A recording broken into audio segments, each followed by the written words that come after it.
Hello students, O2S academy में आपका बहुत बहुत स्वागत है।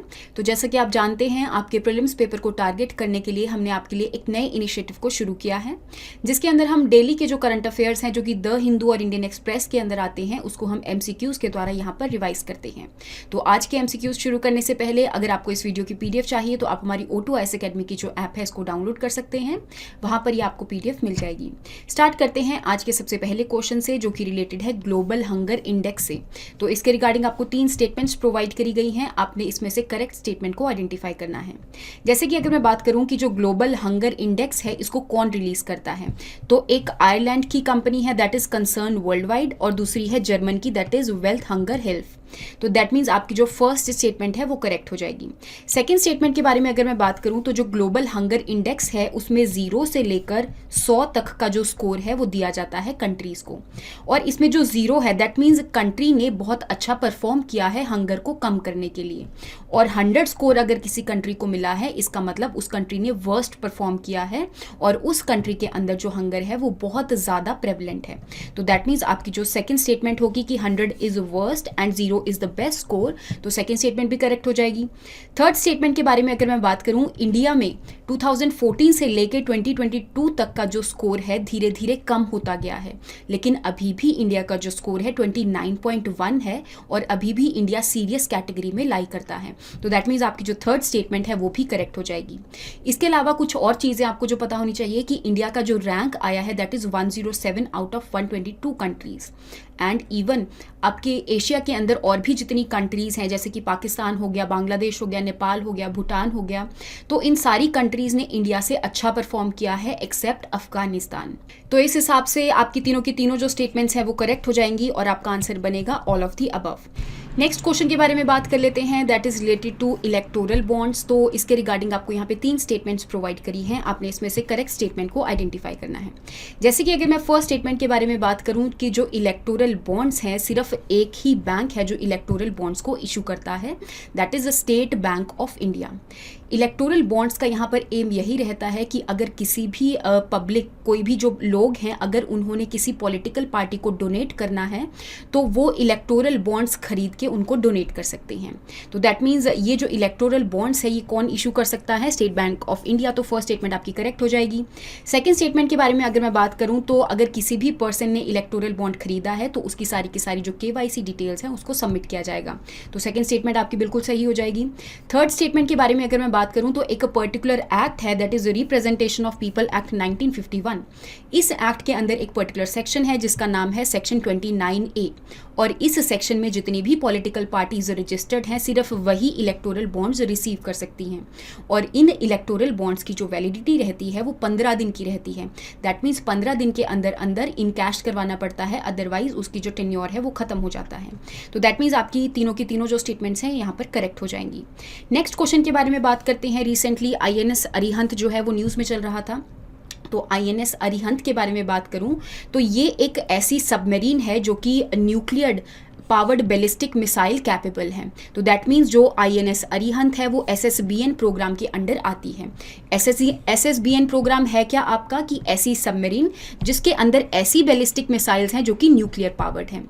इसके अलावा अगर मैं सेकंड स्टेटमेंट के बारे में बात करूं तो INS के ऊपर एक और आपको मिसाइल देखने को मिलेगी दैट इज K-15 सागरिका, तो जिसकी जो रेंज है वो 750 किलोमीटर्स की है। दैट मीन्स आपकी जो सेकंड स्टेटमेंट है वो भी करेक्ट हो जाएगी। तो आपका जो आंसर बनेगा बोथ 1 और 2। नेक्स्ट क्वेश्चन के बारे में बात करते हैं, that is related to right to भरोसा केंद्र। तो जो राइट टू भरोसा केंद्र है वो आंध्र प्रदेश के अंदर लॉन्च किए गए थे। इवन आपने न्यूज़ में भी सुना होगा कि जो इथोपिया के प्रेसिडेंट हैं, इथोपिया के एग्रीकल्चरल मिनिस्टर हैं, वो यहाँ पर आए थे विजिट करने ताकि इन केंद्रास को स्टडी किया जा सके और इन केंद्रास को अपनी कंट्री के अंदर कैसे खोला जाना चाहिए। तो इसके रिगार्डिंग वो सारी चीज़ें यहाँ पर स्टडी करने आए थे। तो अगर मैं राइट टू भरोसा केंद्र के बारे में बात करूँ तो ये एक ऐसे केंद्र होते हैं जो कि अलग अलग फार्मर से रिलेटेड सर्विसेज को प्रोवाइड करते हैं, जैसे कि सॉइल की टेस्टिंग करवाने के लिए भी इन केंद्रास में फैसिलिटीज अवेलेबल रहती हैं। इसके अलावा कौन से फर्टिलाइजर्स को क्रॉप के अंदर यूज किया जाना चाहिए, तो ये जो सारी फैसिलिटीज हैं वो वो अवेलेबल रहती हैं। इवन यहाँ पे हाइब्रिड सीड्स जो हैं इनको भी प्रोवाइड किया जाता है और यहाँ पे फार्मर्स से जो सीड्स हैं उनको भी कलेक्ट किया जाता है एक पर्टिकुलर प्राइस के ऊपर। तो दैट मीन्स आपकी जो सेकंड स्टेटमेंट है वो करेक्ट हो जाएगी और जो फर्स्ट स्टेटमेंट है कि ये जो केंद्राज हैं वो कर्नाटका के अंदर है, ये गलत हो जाएगी क्योंकि ये आंध्र प्रदेश के अंदर है। तो आपका आंसर बनेगा 2 ओनली। नेक्स्ट क्वेश्चन के बारे में बात करते हैं, that is related to LEADS report. तो that is logistic ease across different state 2022 survey report. ये जो रिपोर्ट है एक पर्टिकुलर मिनिस्ट्री निकालती है, that is ministry of commerce and industry. तो इस रिपोर्ट के अंदर आप देखेंगे कि हमारी कंट्री के अंदर जितनी भी स्टेट्स हैं और जितनी भी यूटीज़ हैं उन सारी स्टेट्स और यूटीज़ को यहाँ पे रैंक प्रोवाइड किया जाता है और इवन यहाँ पे अलग अलग कैटेगरीज में डाला जाता है कि हर एक स्टेट और यूटी कैसा परफॉर्म कर रही है लॉजिस्टिक्स के मामले में। लॉजिस्टिक्स यहाँ पे हर एक चीज़ वो इंक्लूड होगी, जैसे कि इंफ्रास्ट्रक्चर कितना ज़्यादा डेवलप्ड है, रोड्स कितनी ज़्यादा डेवलप्ड हैं, ताकि यहाँ पे कोई भी अगर रॉ मटेरियल है अगर वो किसी इंडस्ट्री में प्रोसेस हो रहा है और मार्केट तक पहुँचने के लिए उसको कम से कम टाइम लगे, तो ये सारी चीज़ें जो हैं आपकी लीड्स रिपोर्ट के अंदर चेक करी जाती हैं। तो दैट मीन्स आपकी जो फर्स्ट स्टेटमेंट है वो करेक्ट हो जाएगी। सेकेंड स्टेटमेंट के बारे में अगर मैं बात करूं कि लीड्स रिपोर्ट 2018 में सबसे पहली बार शुरू करी गई थी, लेकिन उस टाइम पे अलग अलग स्टेट वाइज इसको नहीं निकालते थे। लेकिन अभी जो 2022 की रिपोर्ट है इसके अंदर स्टेट्स को यहाँ पर क्लासीफाई कर दिया है 4 कैटेगरीज में। कौन कौन सी कैटेगरीज हैं, जैसे कि कोस्टल स्टेट्स हो गया, सेकंड है आपका hinterland and land locked state, third है आपका नॉर्थ ईस्टर्न स्टेट एंड चौथा है आपका यूनियन टेरिटरीज। तो इससे पहले जितनी भी रिपोर्ट्स थी वहाँ पे स्टेट्स को कैटेगराइज नहीं किया गया था। ये सबसे पहली रिपोर्ट है जिसमें स्टेट्स और यूटीज़ को अलग अलग कैटेगराइज किया गया है। तो दैट मीन्स आपकी दोनों स्टेटमेंट्स यहाँ पर करेक्ट हो जाएंगी। नेक्स्ट क्वेश्चन के बारे में बात करते हैं, that is related to CICA. CICA is a conference of on interaction and confidence building measures in Asia. तो जिस टाइम पे यूनाइटेड नेशन जनरल असेंबली की जो मीटिंग हो रही थी 1992 में, उस टाइम पे सीका को शुरू किया गया था और इस सीका का मेन मोटिव यही था कि एशिया के अंदर जितनी भी कंट्रीज लाई करती हैं वो एक दूसरे के साथ कोऑपरेट करें ताकि पीस मेंटेन की जा सके, सिक्योरिटी मेंटेन करी जा सके और एशिया के अंदर स्टेबिलिटी लाई जा सके। तो दैट मीन्स आपकी जो फर्स्ट स्टेटमेंट है वो करेक्ट हो जाएगी। थर्ड स्टेटमेंट के बारे में अगर मैं बात करूं कि ऑफकोर्स सीका का मेंबर होने के लिए कोई भी जो कंट्री है उसकी कोई ना कोई टेरिटरी जो है वो एशिया के अंदर लाई करनी चाहिए, तभी वो कंट्री सीका का मेंबर बन सकती है। तो दैट मीन्स आपकी जो थर्ड स्टेटमेंट है वो भी करेक्ट हो जाएगी। सेकंड स्टेटमेंट के बारे में अगर मैं बात करूं कि India is one of the founding members of caeca, तो ये भी स्टेटमेंट आपकी करेक्ट है कि उस टाइम पे जब सीका बनाया गया था तो उस टाइम पे जो कजाकिस्तान के प्रेसिडेंट थे उन्होंने सबसे पहले इस इनिशिएटिव को बोला था कि इसको भी शुरू किया जाना चाहिए। तो उस टाइम पे इंडिया ने भी साथ दिया था, तो दैट मीन्स इंडिया भी फाउंडिंग मेंबर के अंदर इंक्लूड किया जा सकता है। तो आपकी यहाँ पे तीनों की तीनों जो स्टेटमेंट्स हैं वो करेक्ट हो जाएंगी। नेक्स्ट क्वेश्चन के बारे में बात करते हैं, that is related to snow leopards. तो रिसेंटली आपको न्यूज़ में देखने को मिल रहा होगा कि अरुणाचल प्रदेश जो है वहाँ पर भी आपको स्नो लेपर्ड्स जो हैं एक तो देखने को मिल रहे हैं। इवन यहाँ पे एक अलग से सेंसस भी कंडक्ट करवाया जा रहा है ये चेक करने के लिए कि कितने स्नो लेपर्ड्स आपको देखने को मिल रहे हैं अरुणाचल प्रदेश के अंदर। तो अगर मैं स्नो लेपर्ड्स के बारे में बात करूँ तो हमारे एशिया के अंदर आपको 12 ऐसी कंट्रीज मिलेंगी जिसके अंदर स्नो लेपर्ड्स जो हैं उसकी हैबिटेट है।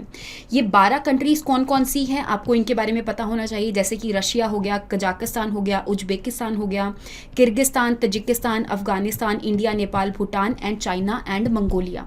तो ये 12 की 12 कंट्रीज आपको पता होनी चाहिए।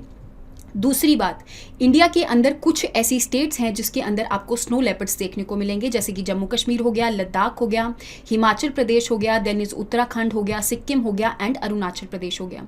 अरुणाचल प्रदेश के अंदर आपको और बिग कैट्स देखने को मिल रही थी, लेकिन अभी स्नो लेपर्ड का थोड़ा डाउट था कि स्नो लेपर्ड्स वहाँ पर हैं कि नहीं। लेकिन अभी जो सेंसस कंडक्ट करवाया जा रहा है, इवन जो न्यूज़ में देखने को मिल रहा है, तो आपको देखने को मिलेगा कि यहाँ पे स्नो लेपर्ड्स भी देखने को मिल रहे हैं।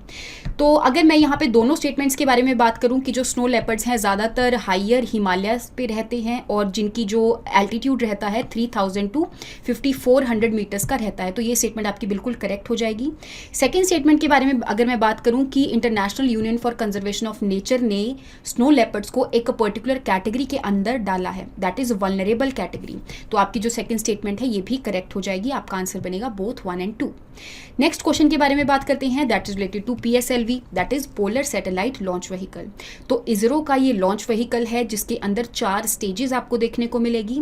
2 आपकी सॉलिड स्टेज रहती हैं और 2 आपकी लिक्विड स्टेज रहती हैं जो कि ऑल्टरनेटिव फॉर्म पर लगी होती है। तो पीएसएलवी के लिए आपको यहाँ पे 2 स्टेटमेंट्स प्रोवाइड करी हैं, आपने इसमें से करेक्ट स्टेटमेंट को आइडेंटिफाई करना है।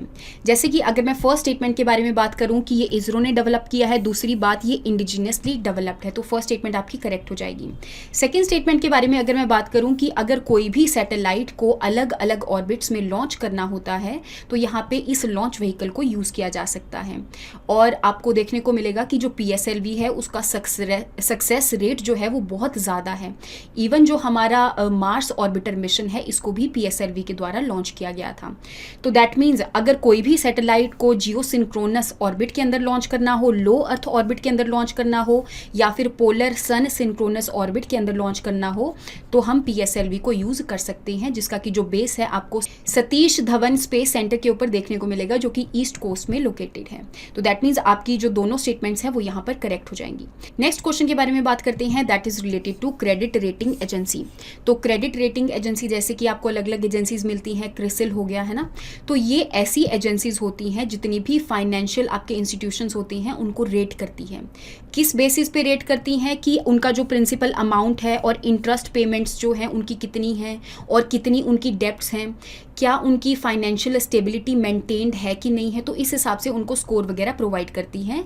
और जितनी भी क्रेडिट रेटिंग एजेंसीज हैं वो सारी की सारी सेबी के अंदर रजिस्टर्ड रहती हैं। तो दैट मीन्स आपकी जो थर्ड स्टेटमेंट है वो करेक्ट हो जाएगी।